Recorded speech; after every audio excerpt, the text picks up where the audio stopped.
Sky, they built a glass paradise way too high. Then the bubble pop, the silent sound of foreclosure signs are all over town. I got a bad loan, a promise they believe. Now the dream is over, they're feeling deceived. I watch from the sidelines, patient and cool, playing by a different set of rules. All I wanna do is, and I can do is take the window.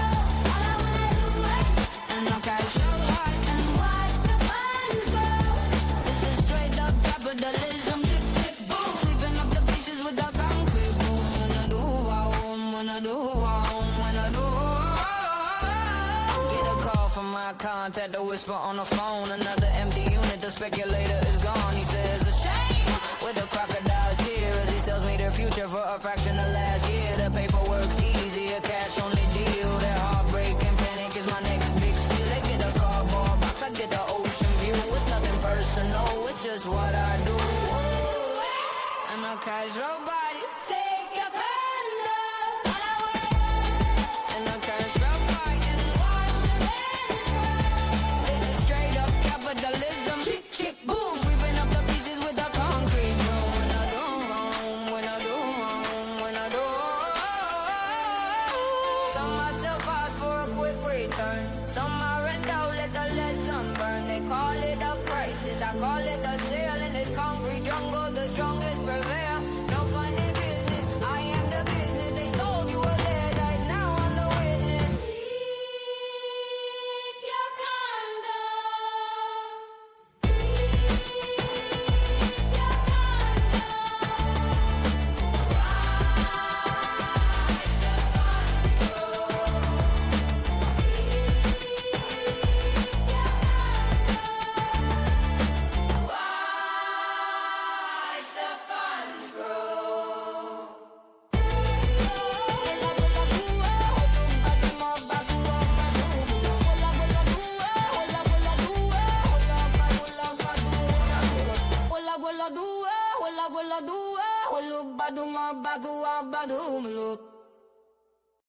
Happy Thursday, Miami. This is Condo Capitalism, a conversation about what's going on in the distressed condo market in the Tri-County, South Florida area of Miami-Dade, Broward, Palm Beach counties. I'm Peter Zalewski. I'm a condo consultant, expert witness, and the founder of the Miami Condo Investment Club. I'm going to give everybody an assessment what's going on the distressed condo market side, made up of two categories. One is called a short sale. Short sale is a situation where basically you owe too much to the lender, and as a result, you go forward, you try to sell it, and if you can bring in a buyer whose amount is less than what you owe, you have to convince the bank to take less.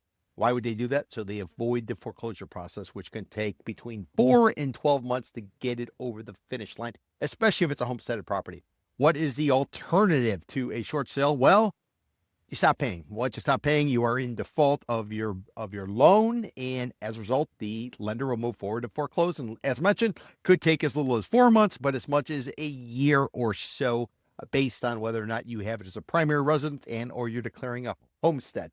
That's what we're going to be talking about today. We're going to be talking about how about 2% of the overall condo market in Miami-Dade, Broward, Palm Beach County are now in distress.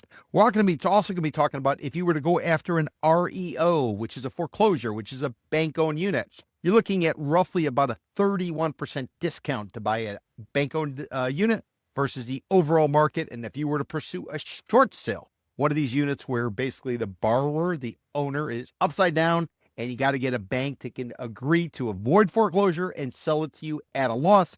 Those discounts are as much as 59%, at least best case scenario. That's what we'll be getting into this week. We're going to be talking about Miami-Dade, Broward, Palm Beach County. We're also going to take a look at Sunny Isles Beach. Why are we taking a look at Sunny Isles Beach? Sunny Isles Beach is that municipality located on the Barrier Island, Miami-Dade County, up in the northeast section. It'll be just south of Hallandale and Hollywood and just north of Bell Harbor and Surfside.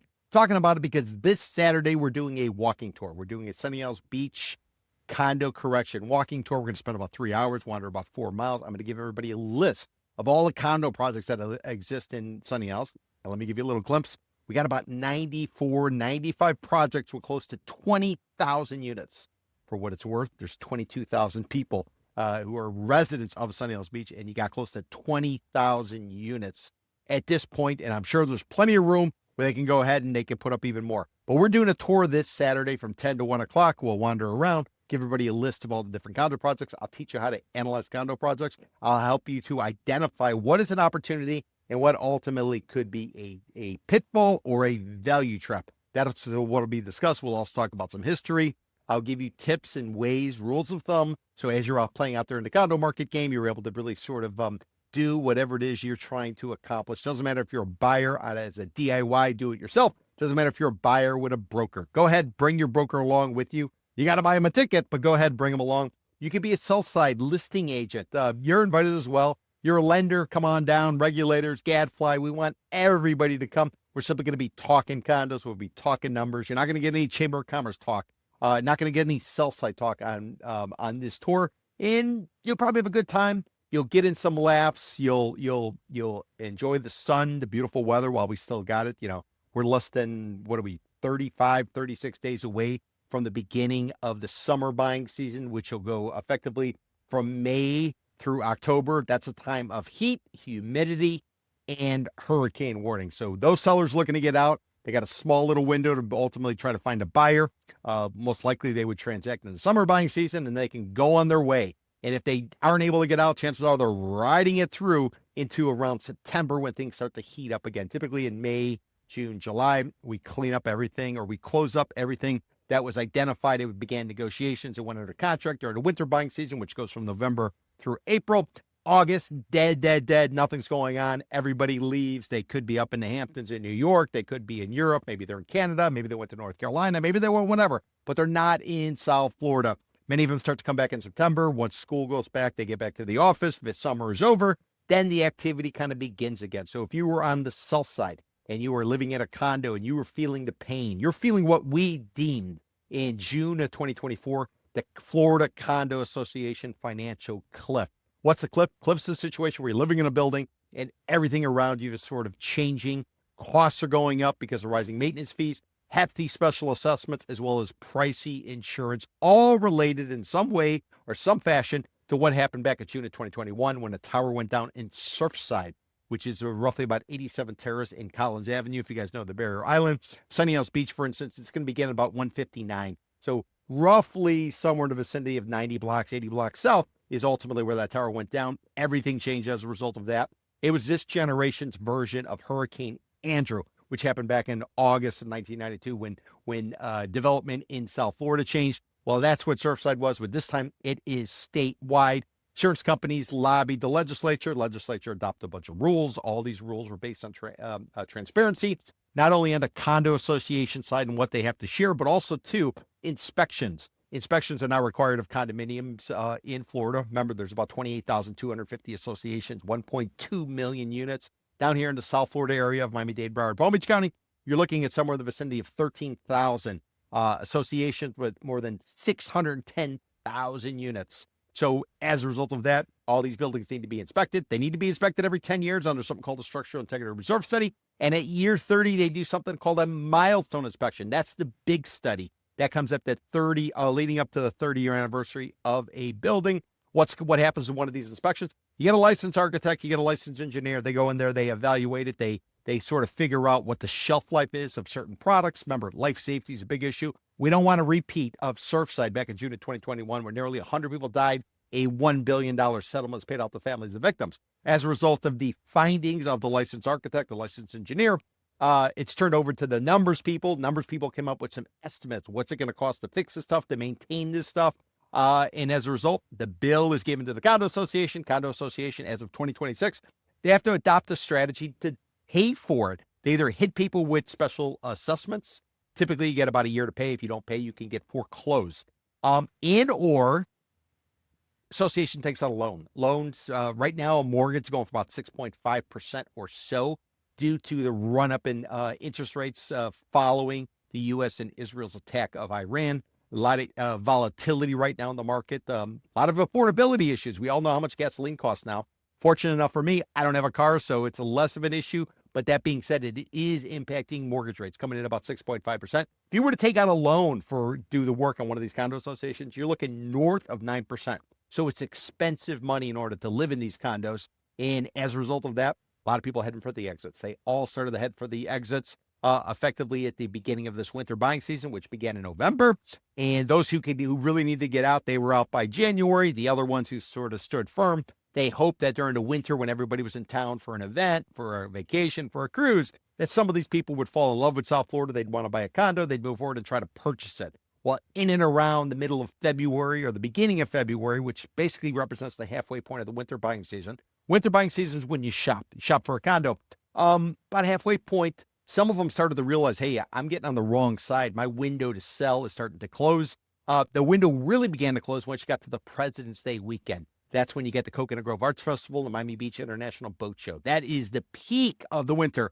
Shortly after that, if you had not gone under contract, chances are a realtor had a conversation with you and as a seller and said, listen, you need to move your price, cut your price, if in fact you need to get out. If you can't afford to live in these condos, that's what's happened. And as a result, our index, our South Florida Condo Association Financial Cliff Index, it is spiking. Sellers are discounting prices. Buyers are getting off the couch. They're moving into the game.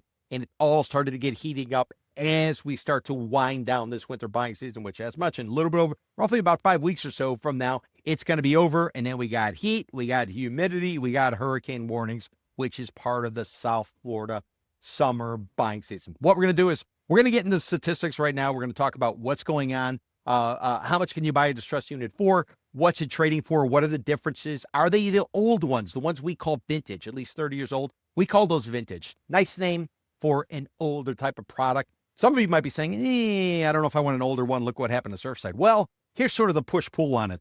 The one side, you got properties that were built in 1996 or earlier. And as a result of that, their locations are far superior to a lot of the new product. It was simply better location. There were more options. The other thing is, too, the square footage. If you were a primary user looking to go in one of these units, you go into a vintage condo, you're going to have a lot more space. In a vintage condo, you're talking about 1,200 square feet on a one bed and about 2,000 square feet on a two bed. You go into a new unit today, one bed, 700, 750 square feet, two bed, 1,000 square feet. So much more space in a vintage unit and a better location. So increasingly, many people are going in there as long as they have a signed report. It's coming from a licensed architect, a licensed engineer, and it's bankable. What do I mean by bankable? Well, lenders are making a decision to finance the construction of these restoration of these projects simply because there's a signature. Those people signing off on the inspections, they face not only civil but a potentially criminal, and as a result, it's really taken seriously. And people are making decisions. Think certified pre-owned car. That's what's going on with these inspections related to vintage condos, and as a result, vintage condos are really sort of happening. But it's not to say that some people are not upside down and they're getting jammed up and they're going into the distress market. Remember, short sale, I owe too much, I got to get out, and I'm willing to lose everything I owe or everything I put into it, plus the bank is going to come up short of what's owed, and therefore it's a short sale. Bank's got to sign off. You as the owner have to sell off that or sign off, and then ultimately the buyer comes in, and they're the ones who are able to get the deal, and the bank avoids the foreclosure process. Remember, 4 to 12 months roughly. That's according to an attorney I did a podcast with last week. We were sort of discussing that. So if a property cannot sell in a short sale and it does get foreclosed, can be foreclosed by the lender and or by the association because you didn't pay the dues, what happens then? Well, the last step in the foreclosure process ultimately becomes when the property is deeded back over to the lender, assuming nobody steps up at an auction, and they do the auctions online. Nobody steps up at an auction, bank gets it back. Once the bank has it back, it's deemed a REO, real estate owned. REO, foreclosure, bank owned, all one and the same. So when we talk REO, we're talking about a foreclosure. It's made its way through. It's in the lender's hand. We talk about a short sale. We're talking about somebody who realizes they're going to get crushed and they're trying to save the time and the loss. And what they therefore do is they try to reach a compromise between the owner, who's also a borrower. They notify the bank, hey, you might have to take a shortcut, but haircut, but you might avoid everything involved with the foreclosure, as well as the buyer who's getting an opportunity. But to get that opportunity, they're going to have to struggle along for the process. It is not a quick process on a short sale, but that being said, it is an option. During the Great Recession, we had a ton of short sales. Some people, if they stuck it out, short sale process could take 9 months, 12 months, 2 years to get it done. But if they stuck it out, they got great deals. It's just, how willing are the banks in order to take a short sale, especially if the lenders are being told and they have the opinion, they have a base case that prices are still firm because we got 1,000 people a day moving to Florida, because we're the gateway to Latin America, because everything that sell side people are saying. And that is basically the push-pull. That's how it's going on. So that being said, let's go ahead. We're going to get into our statistics. I should tell you, you're watching this live. I do a live stream every weekday at 4 o'clock. So as a result of that, everything you're going to see is readily available. However, once this airs and it is completed, we're then going to edit the video. We're going to adjust it for sound. We'll put it in a template. And at that point forward, it will go behind a paywall. So at this point, everything going forward would be behind a paywall. If you want to see it on demand after the fact, you're going to have to be a member of the Miami Condo Investing Club. We're building a community of people who are interested in condos, where we give you straightforward information. We're not sugarcoating it. This isn't real estate industry figurehead jargon. No. We're going to cut right through. We'll give you ways to sort of identify what's really going on. Think of it as a personal consultant in your pocket, sharing with you that type of information. Who am I? I was a journalist for 13 years. I wrote about business. I wrote about real estate, wrote about banking, wrote about some international trade. After that, I wrote a column for the Miami Herald as well as the Real Deal down here. Did that for 5 years. I did it simultaneously for the Real Deal and the Miami Herald. I think the Real Deal was weekly and the Miami Herald was twice a month. They were trying to get me every week, but it got to be a little bit too much. And these were not the same columns. These were separate columns. They were always about real estate. After that, or as part of that, I became an expert witness. So I've been approved, admitted in Miami-Dade Circuit Court, Broward Circuit Court, Palm Beach Circuit Court, and I also got admitted into the the Southern District of Florida Bankruptcy Court. If you guys don't know where the Bankruptcy Court is in South Florida, especially the one in Miami-Dade County, which looks like a honeycomb, I think beehive, if you will, it's located right on Flagler, right across from the Dade County Courthouse. If you guys don't know that building, you need to know it, because based on the numbers we're seeing, that's going to be a very busy time in the days, the weeks, and the months ahead. So that being said, let's go ahead and we're going to get into our statistics. It'll be a lot, but I'm going to sort of tell you a story, and hopefully based on the story I tell you, you're going to be able to walk away. You get a good sense of kind of what's going on in the market here.